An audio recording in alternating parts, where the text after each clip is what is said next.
today I thought I'd talk a little bit about some of the lessons that I've learned over the years. I worked for South by Southwest for about 14 years, specifically on the interactive event.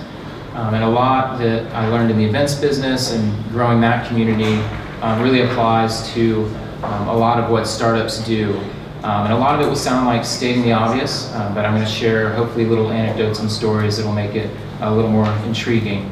So I'll talk about 25, 30 minutes, and then we'll leave plenty of time for questions, and you can really interrogate me and whatnot.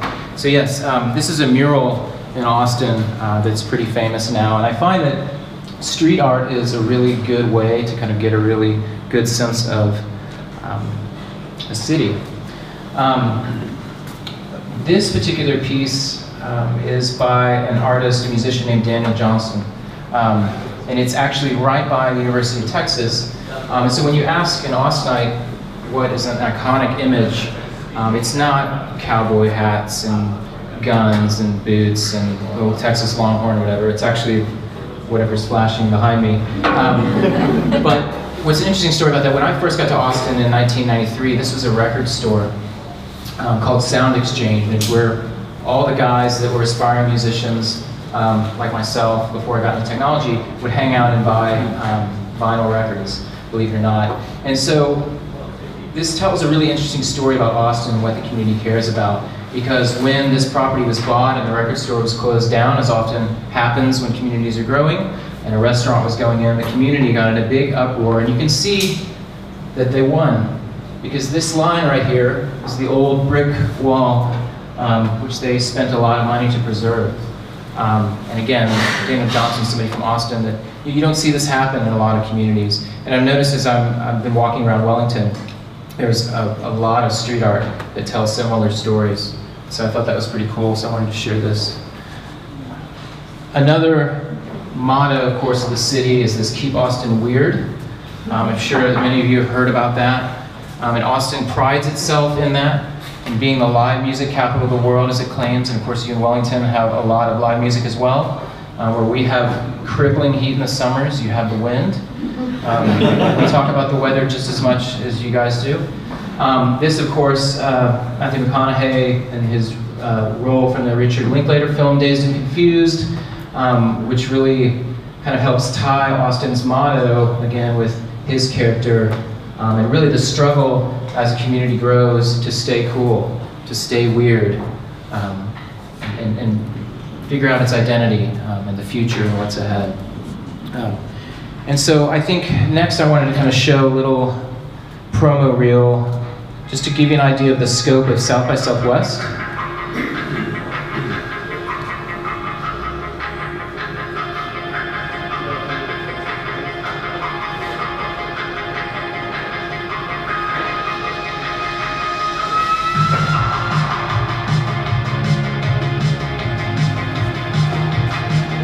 We dance. We dance? So you dance in Texas? I teach at a two-step.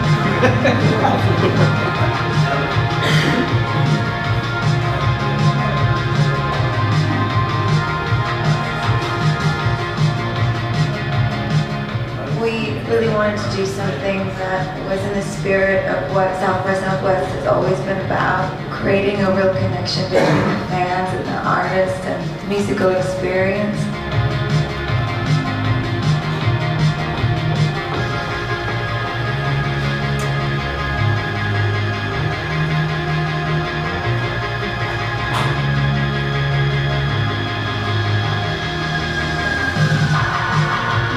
The solution is to change the system, and changing the system is so much what South by is about, bringing people together, smart people, thoughtful people, people who want to instigate change, people who stand for change.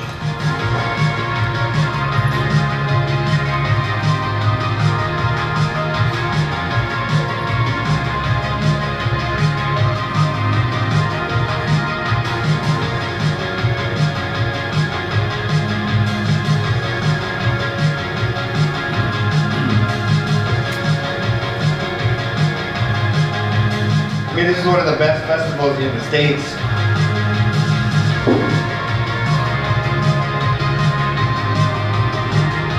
When I I tell people that we're going to South by Southwest who see it, they say, perfect. It's the perfect place to bring it.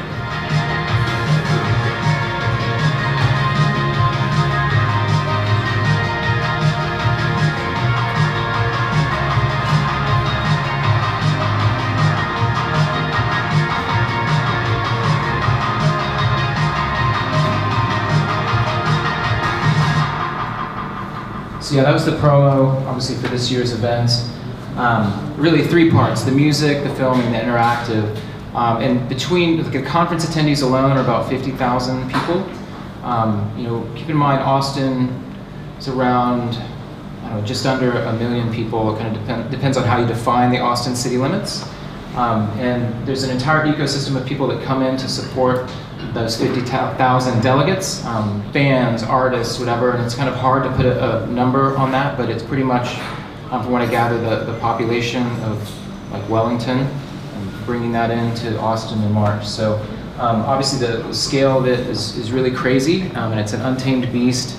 And honestly, as an event organizer, we really only knew like a very small part of what happens, because there's like obviously an official ecosystem and an unofficial one. So on to kind of my first lesson, at risk of embarrassing myself. Now that I told you that it's not all about cowboys and cowboys, you know, who are these guys? So this is Hugh Forrest, director and mentor of mine, me a long time ago, Jason McBeery, who was the sales guy. So this is around 2000, so I came on board 2000 to work specifically on interactive. And then, you know, obviously the dot-com bubble was ongoing, and then it popped, and there ended a time where it was an incredible struggle for us working on the interactive event. Jason left to move to LA and work and turned Media Temple, which is a hosting company there, into what it is today.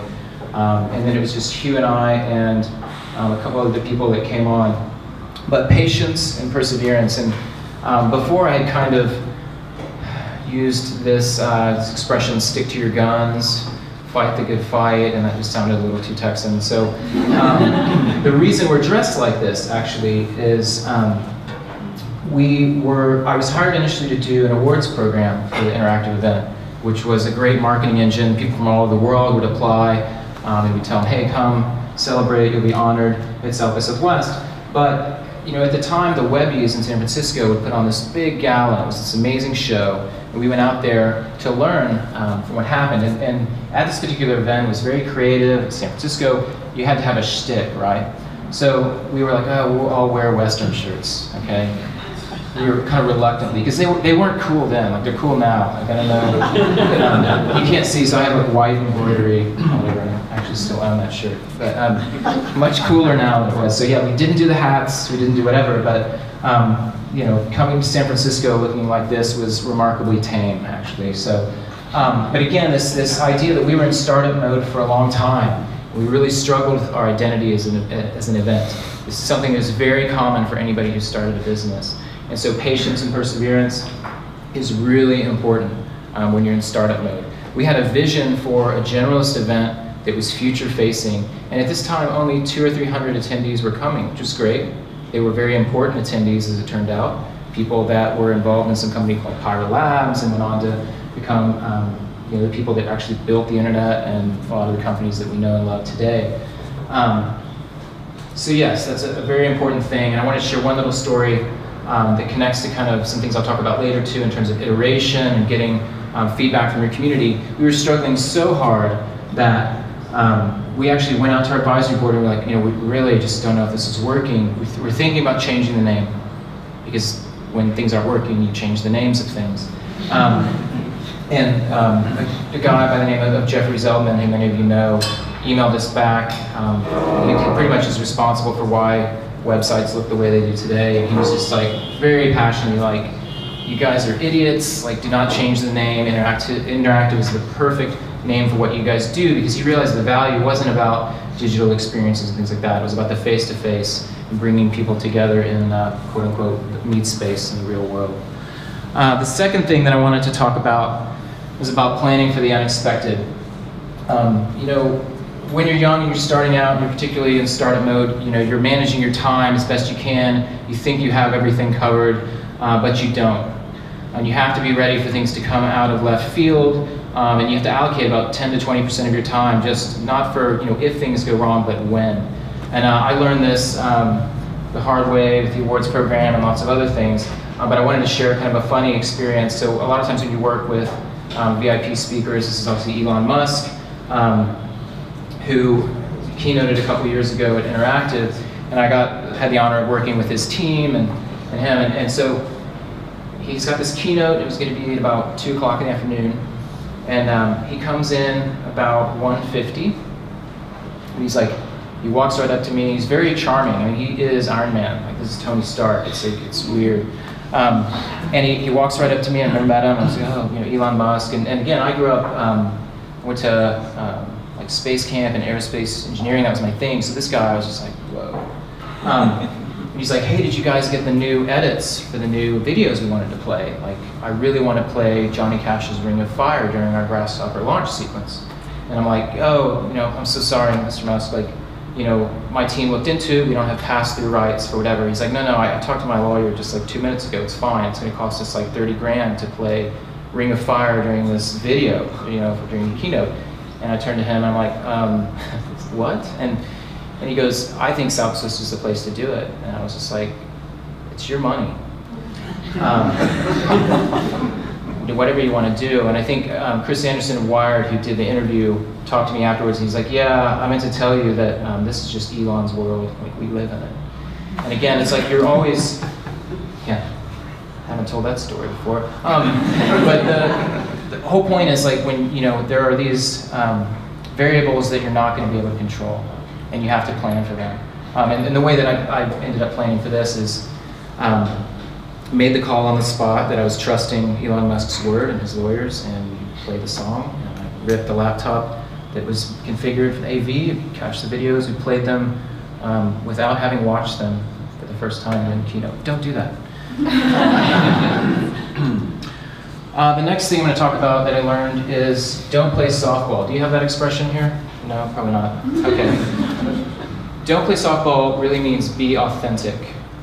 And I'm going to share a couple stories that is about what happens when you're not authentic when you get in front of people. This is Mark Zuckerberg, of course, Facebook, and Sarah Lacey, a journalist who, such a coup when we got Mark to come in and do the keynote in 2008. We were very excited, and it turned out to be kind of a disaster. But in the best way. And what happened is it was really the first time at a big conference where you saw the power of the back channel. So what happened is Mark and Sarah got up there, and they were friends. So also when you program people on stage, you don't want to take 2 friends and put them up there. Because what happens? They start talking like friends talk. You don't want to see that. You want to see them talk about challenging issues and things like that. So what happened is the back channel got really frustrated, and before too long people are yelling out things and comments, and that it was chaos. It was really crazy. And so, he wasn't the only CEO to have this happen to at Southwest. Ev Williams did a great keynote interview, went the same way. And of course, in that case, people had very different expectations and lots of pressure. And so I don't want to say that like bringing in CEOs to talk about things is not a good idea, but bringing in CEOs to talk about things is not a good idea. Because you don't get a lot of time with them beforehand to talk about and set expectations. And in that case, the last thing I said to Ev and Mary, who did the interview, and they were great, don't get me wrong, they were really, really, really smart guys. It was like, hey, don't play softball up there. They did. So, and I know when you have shareholders involved, it gets really complicated and you can't say a lot of stuff, so I don't mean to oversimplify it, but being authentic when you get up in front of people is really, really important. This is something that is very familiar to Kiwis, as I've learned this past week. DIY, do it yourself. When you're in business and you're in a startup, you don't say, I don't know how to do that. You go and you learn it because you can't afford to pay somebody else to do that. And that's a really powerful thing. Jack of all trades, master of none, much better than a master of one. And I think this is a real big secret with all the different roles and responsibilities that we had to swap out over the years at Southwest to really gain traction. This is actually some art that came out of, again, a street art exhibit at a maker event we do called South by Create. What which a good friend of mine who's still involved in spearheading that actually just got tattooed on his arm. But oh, this part down here is an important part. But learn when to delegate. There's going to become a point where obviously you can't do everything, and learning how to delegate things is so hard when you're in a startup or small business, because guess what? It's been your blood, sweat, and tears. It's your baby. You feel so much ownership of it, and to give that and put that in somebody else's hands and say, go, take care of this is hard. But you're not going to make it if you don't do that. So do it yourself, but learn when to delegate. It's very important. All right, community collaboration. Obviously, we're here at Creative HQ. This is, again, something that is a very Kiwi thing. The greater good. This is like second nature to you guys. Everybody is looking out for everybody else's success. And I wanted to share a little bit of story about how Southwest West really started to work with our community, our customers, our user base, and get their feedback. As some of you know, Southwest Interactive was like the first big conference to crowdsource itself. And so I want to talk a little bit about how crowdsourcing the programming evolved. So this is actually from a design competition that we did with Threadless.com. Threadless is a company from Chicago that had this genius model. They're like, okay, we have a bunch of designers submit designs, and then the community votes on which one they think is the coolest, and we do a limited edition print run. And we were just like, wait a minute, so they're having the community build a project, determine demand for the product, and then, you know, it's just, everything's done. They buy the shirts and everything. We were like, this is great. So we did this partnership with them that ended up on all our canvas tote bags back in 2006. And this is right around the time that Hugh, director, was like, hey, that Threadless thing, we should do that for our conference. And so what started out, you know, he's like, I'm tired of getting email. What started out as really something that we were, you know, trying to formalize our panel proposal process. We ended up working with a guy by the name of Lindsay Simon, who is basically a big open source advocate, and I can't remember what he's doing today, but I'd actually gone to elementary school with him, oddly enough. And so Hugh and Lindsay and I just kind of built the very first versions of the panel picker. And again, what happens, the reason why Southwest was so successful is much like any lean methodology. The event would happen, we'd scramble to learn from our community and learn what was cool, and have this really short development timetable to build in all these things, and then, you know, do what the community wanted us to do, and then start that cycle all over again on a yearly basis. So it was this like iteration, you know, lather, rinse, repeat over and over and over again. And that's really what you saw happen with Interactive. It wasn't like, you know, we had this vision and we stuck to it. We saw ourselves as a platform that anybody could plug into. Very inclusive, and that's kind of how we saw our job. I'll talk a little bit more about this in terms of what I call happy accidents, and learning how to embrace happy accidents. So we built this panel picker platform, and this turned into an incredible engine for participation in the event, because what we didn't anticipate was the fact that, and I'm sure some of you have been really irritated by this in your Twitter streams. People are like, vote for my panel, vote for my panel, we did not see that coming.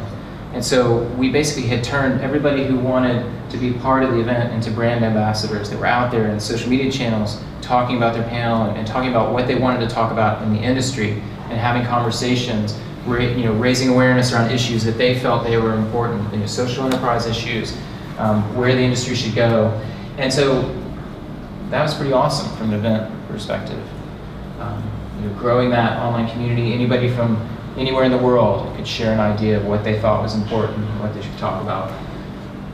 The second happy accident with the panel picker, and this was a big part of my responsibility, was looking at all the data that came out of that. Because we were like, oh my goodness, like this is like this industry zeitgeist of what everybody wants to talk about. This is a platform for trend detection.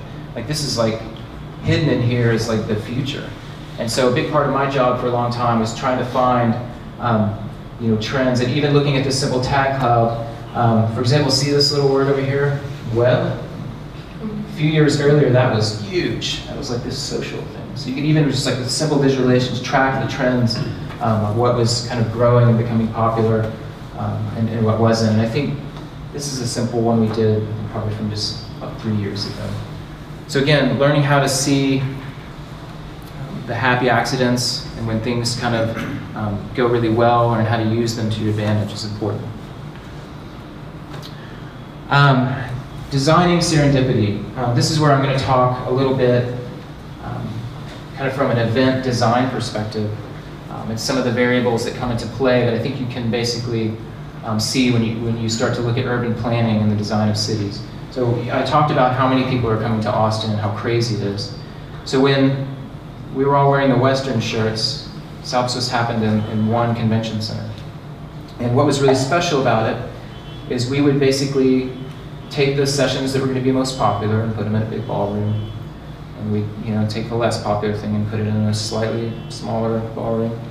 And what would happen is the sessions would end, and so you have all these like crazy artsy design guys spill out next to all these other folks who are wearing suits, and it's just like clash.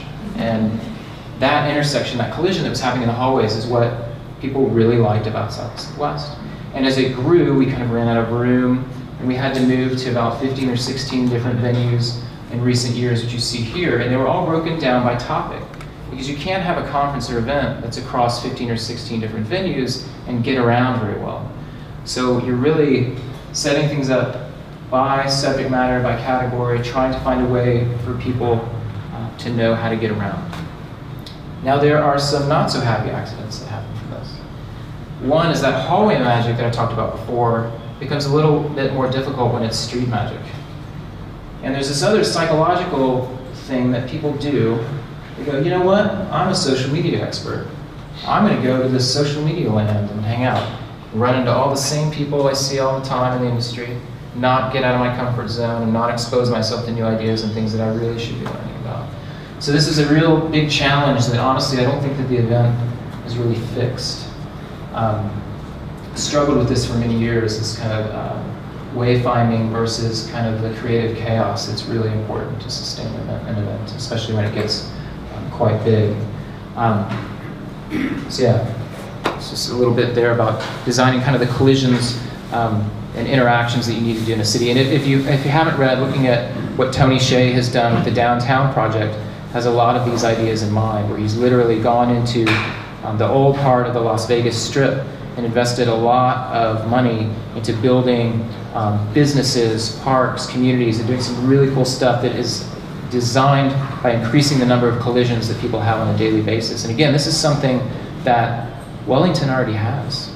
You guys talk all the time about the 2 degrees of separation. You run into a lot of similar people, and what I would argue that this is how you develop deeper relationships in business and get a lot of really cool things done. Down here, for those in the back, says have a mantra. And this isn't about PR and marketing. This isn't about external messaging. This is about internally in your team. When you're a small team and then you start becoming a slightly larger team, if you can't keep everybody on the same page, like really bad things happen.